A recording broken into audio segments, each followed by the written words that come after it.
Hola internautas, tanto tiempo, espero que estén muy bien a pesar de estar más viejos. Estamos muy cerca de la segunda vuelta de las presidenciales chilenas que oponen a Janet Jara y José Antonio Cast, la izquierda versus la ultraderecha. Y quisiera compartir con ustedes ciertas reflexiones que he tenido respecto, más que a los candidatos, respecto a la manera en que reflexionamos, a la manera en que construimos nuestro pensamiento crítico, en la manera en que discernimos lo que nos muestran las noticias, los diarios, los mismos candidatos, etcétera. Me gustaría que pensáramos en las palabras, que pensáramos en qué se nos viene a la mente cuando nos dicen comunista, en qué pensamos cuando decimos facho, en qué pensamos cuando pensamos en un cristiano, en un mormón, en un gay, qué sé yo. ¿Por qué les hablo de esto? Porque hay muchas personas que están decidiendo votar por José Antonio Cast porque jamás, en sus propias palabras, votarían por el comunismo. Lo cual de partida es un error, porque votar por una persona comunista no es votar por el comunismo. Pero bueno, entendamos una cosa. El comunismo es también la construcción que se ha hecho del comunismo. No es solo los hechos históricos. Ser comunista no significa apoyar la matanza de miles de personas. Ser cristiano, por ejemplo, no significa apoyar la pedofilia o apoyar la homofobia. Hay diferentes tipos de cristianos, de la misma manera que hay diferentes tipos de comunistas. Tenemos que pensar en cómo entendemos a los individuos, porque muchas veces, cuando hay gente que nos conviene querer, decidimos no hacerle caso a las cosas negativas de estas personas, y al revés, para ciertas personas, lo que resalta es precisamente lo negativo. Esto nos dice que no somos seres neutros, no somos seres objetivos, somos seres subjetivos. Somos seres que están informados por sus propios sesgos, cuyas decisiones no tienen que ver con algo racional, y lo importante es que somos principalmente lo que hacemos. Somos lo que hacemos cuando nadie nos está mirando, somos las cosas que hemos logrado, somos la gente que hemos ayudado, somos el cariño que hemos dado, somos también el daño que hemos causado.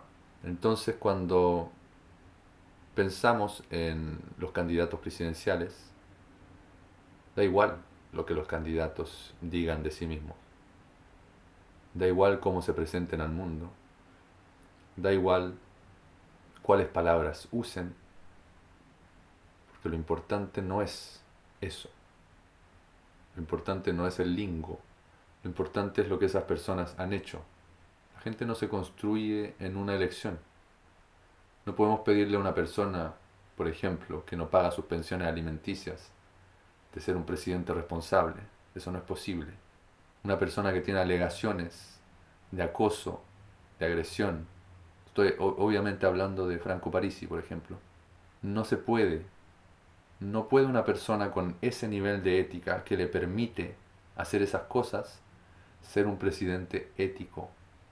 No es posible, la gente es un todo, la gente hay que entenderla de una manera más holística, más completa. La gente no es lo que promete que va a ser, eso es obvio. Sabemos que las personas son lo que demuestran ser. Y tenemos muy claro que hay una candidata que ha demostrado con su vida entera, con su existencia, que hace cosas. Las hace porque le importa que se hagan. Por otra parte, tenemos a una persona que primero no ha hecho nada sustancial para nadie, más que para ayuda propia, más que para beneficio de él, de su familia y de su clase. Y la sociedad no está hecha de esa clase, que además lamentablemente controla la narrativa y controla el discurso imperante. Hay quienes piensan que la gente en el exterior no debería votar. También solía pensarlo. Cuando estaba más joven pensaba, pero ¿por qué voy a votar yo si yo no soy el que vivo allá? Y a pesar de que esto suena muy lógico, muy sensato.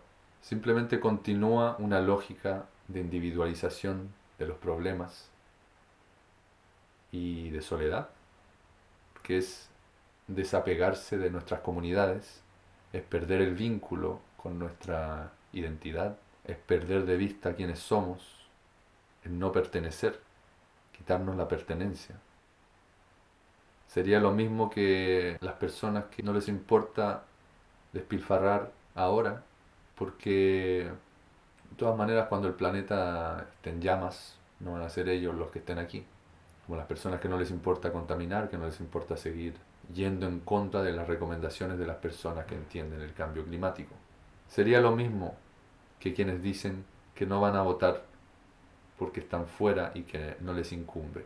Es un cuento que nos han metido en la cabeza, un cuento de individualismo en el que nos dicen que no importa lo que pase allá, nosotros estamos acá, y entonces se forma esta división. Y entre más divididos estemos, más fácil es que se mantenga el poder donde ya está. No somos seres objetivos, como decía, somos seres subjetivos. No somos neutros. Las personas que dicen ser de centro generalmente son de derecha. Jamás he escuchado a una persona de centro que de pronto se ponga a decir cosas que son de izquierda. Tenemos que entender que esta idea de tener derecho de criticar el comunismo es una idea falsa, es una discusión de mentira. De hecho, el comunismo se critica incluso desde el comunismo. Pienso, por ejemplo, en Pedro Lemebel, que criticaba también el comunismo, que criticaba el machismo dentro del comunismo, que criticaba la homofobia dentro del comunismo. El comunismo no es intocable, y que nos hagan pensar eso es ridículo, porque quienes tienen el poder son precisamente los que están del lado de la derecha. A quienes les conviene que nosotros sigamos funcionando de la misma manera es a ellos. La gente a la que no le interesa empezar a disolver las clases sociales es gente a quien no le importamos. Es gente que simplemente nos quiere porque somos los que hacen andar sus negocios, somos los que les limpian sus casas, somos los que hacen las pegas que nadie quiere hacer. Son nuestros enemigos, no solo ideológicos, son enemigos de nuestra capacidad de salir adelante. Todo esto es un juego inventado. Todo esto, las reglas del capitalismo son creadas. O sea, hay cifras. Hace no tanto salió un estudio este año en el que se decía que con 30% de los recursos del planeta se puede hacer vivir a todo el mundo. El hecho de que exista gente viviendo en la calle no tiene ningún sentido, y tampoco tiene sentido que nosotros queramos tener 2, 3 casas, 2 autos, cuando hay gente que no tiene dónde dormir. O sea, estamos en un momento en que ni siquiera tenemos la empatía para entender que no podemos hacer eso, que la vivienda no es un negocio, que la muerte no es un negocio, que la salud no es un negocio. Tenemos que darnos cuenta que no tiene que ser así, que no hay ninguna razón para que las cosas sigan funcionando como han funcionado hasta ahora, y que el capitalismo es una religión. No tiene sentido. Todo lo que se prometió ha fallado. Y la única manera de corregir un error es reconociendo que ese error existe y hemos fallado. El capitalismo fue creado para que tuvieran privilegio las personas que crearon esto y la clase a la que pertenecen. No sería raro, porque tenemos esos sesgos y no nos damos cuenta. Tenemos sesgos en relación a lo que somos. ¿Por qué los hombres no se dan cuenta de que existe un patriarcado? Porque tenemos sesgos. ¿Por qué no nos damos cuenta de nuestro sexismo? Porque tenemos sesgos. ¿Por qué no nos damos cuenta cuando, por ejemplo, nuestros hijos nos dicen cosas sobre nosotros? ¿Por qué no lo reconocemos? ¿Por qué lo que ellos perciben es diferente de lo que yo percibo?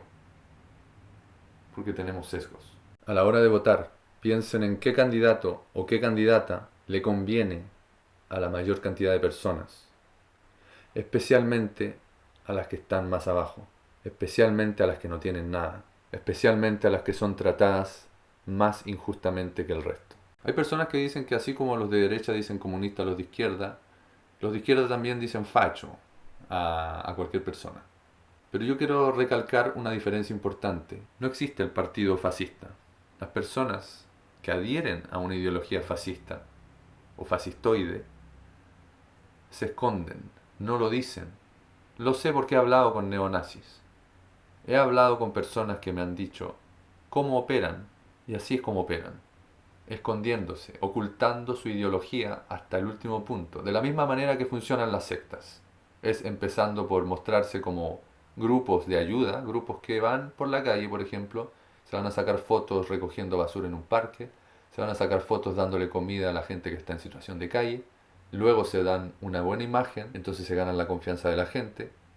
Es lo que la derecha ha estado haciendo en esta campaña. Ha estado vendiéndonos que son algo que no son. Y en la derecha incluyo a Parisi. Entonces, para volver al tema, esa es la diferencia. Es que cuando usan comunista de manera peyorativa, están usando un término que se usa. Existe el Partido Comunista y existen también muchos tipos de comunistas. Yo, por ejemplo, me considero mucho más anarquista. Me considero mucho más cercano a la ideología del profe Artés, por ejemplo.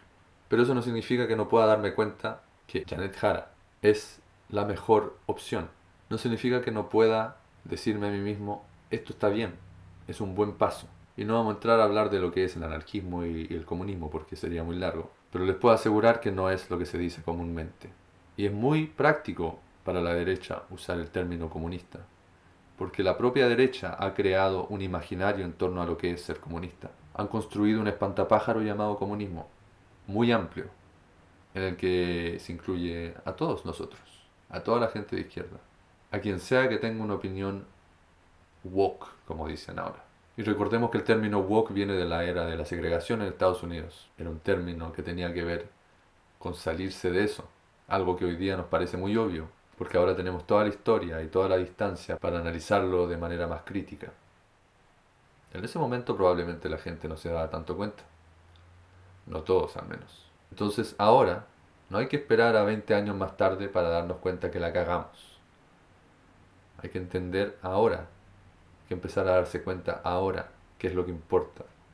Hay que empezar a darse cuenta ahora quiénes son estas personas, cuál es el perfil de cada uno y en qué esas personas van a poder ayudar a construir el país que queremos. Y entendamos que es mucho más importante el bien colectivo, que hemos perdido por muchas razones, incluyendo las redes sociales, que es importante la comunidad y que tenemos que preocuparnos por nuestros vecinos, por nuestros amigos y por los desconocidos y por los que están en situación de calle y por las mujeres golpeadas y por las personas oprimidas y por las víctimas de bullying.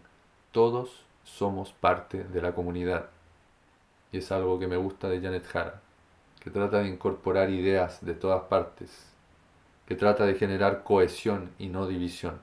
Y eso es fundamental, porque cuando le doy una moneda a alguien que está pidiendo en la calle, no se la doy para yo sentirme bien, se la doy porque ahora entiendo que esa persona también soy yo, y somos todos responsables. Y si todos nos hacemos responsables el uno del otro, el mundo va a ser mucho más lindo. Existe una estimación que me gusta, tiene algo simbólico muy importante, y esa estimación es que se estima que 5% de lo que hacemos solamente es consciente. Es decir, que 95% de lo que hacemos lo hacemos de manera inconsciente. Por ejemplo, este gesto que hago con mi cabeza, ahora estoy consciente porque me doy cuenta, me di cuenta diciéndolo, pero es inconsciente. Lo que yo hago, la manera en que muevo las manos, la manera en que pestañeo, la manera en que muevo los pies, son todas cosas inconscientes, el ritmo con el que respiramos, etc. Y no solo eso, porque a pesar de que pensamos que todo es un asunto de voluntad, no lo es. Porque como dijimos antes, somos seres subjetivos. Somos la suma de todas nuestras experiencias y de los efectos de esas experiencias, que en muchos casos son efectos duraderos, en algunos casos efectos que jamás se irán. Y a medida que vamos aprendiendo a conocernos, nos vamos dando cuenta de todas esas cosas. Pero todo eso es inconsciente. Y a veces votamos por un candidato porque se parece a nosotros. A veces votamos por alguien porque lo encontramos bonito. A veces votamos por alguien porque es parecido a un tío al que le tenemos afecto.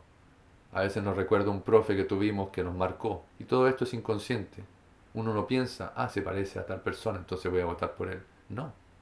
Es todo inconsciente. Y eso nos sirve para entender que tenemos que tener más intencionalidad, que tenemos que pensar más las cosas, que no tenemos que simplemente quedarnos con la primera intuición. La intuición es súper importante, es importante escucharse, pero es importante también aprender y es importante informarse. Y los medios de comunicación generalmente nos presentan versiones parciales de las cosas, sea para protegerse a sí mismos o simplemente porque el formato así lo quiere. Hay muchas razones en verdad, pero nunca es neutro. Eso es lo que tenemos que entender, nunca es neutro. Y está bien. Está bien tener una ideología, está bien tener una tendencia política, está bien tener un lado al que somos afines, pero es importante cuestionar, es importante el pensamiento crítico, es importante preguntarse por qué esta persona de acá dice algo tan opuesto a lo que yo pienso. Porque sí nos equivocamos. Y aunque sea importante la intuición no es algo mágico, es algo que está informado por lo que conocemos, conocimientos formales, académicos, y a veces simplemente cosas que infiere nuestro cerebro de manera inconsciente sin que nos demos cuenta, en base a ejemplos, en base a los círculos en los que estamos, etcétera. No es casualidad que las personas nos volvamos muy parecidas a nuestros padres, en muchos casos, especialmente cuando no nos damos cuenta de esas cosas, y que agarremos ciertas tendencias y que tengamos defectos que a nosotros nos molestaron cuando estábamos creciendo, que se empiecen a manifestar en nosotros. No es casualidad. No somos simplemente el producto de la voluntad y por eso que, a pesar de que Janet Jara ha dicho estar por la meritocracia, yo no estoy de acuerdo con eso. Yo no estoy de acuerdo con la meritocracia, no estoy de acuerdo con que la gente debe merecer las cosas que tiene, porque hay suficiente para todos. El único problema entre nosotros y el acceso a una buena vida es el sistema, es la estructura sistémica y el hecho de que la gente quiere seguir acumulando riquezas cuando no necesita hacerlo. No necesito tener dos casas, no necesito tener dos autos. Y ese es el problema, que el capitalismo no se pregunta qué es lo que necesita, se pregunta cómo creamos necesidades y cómo hacemos para que las personas consuman las necesidades que les proponemos. En fin, me alejé del tema, pero quiero que entiendan que la manera en que percibimos a los candidatos también es un reflejo de quiénes somos. Y es importante informarse. Por favor, infórmense. Por favor, busquen. Y no busquen lo que confirme lo que ustedes piensan. Busquen lo que lo contradice. Y si es realmente fuerte lo que ustedes creen, no importa cuántas contradicciones les presenten, ustedes van a seguir creyendo en lo que ya creen. Dense la oportunidad de ponerlo a prueba. Hasta aquí los dejo. Espero que esto haya favorecido algún tipo de reflexión. Y voté 2.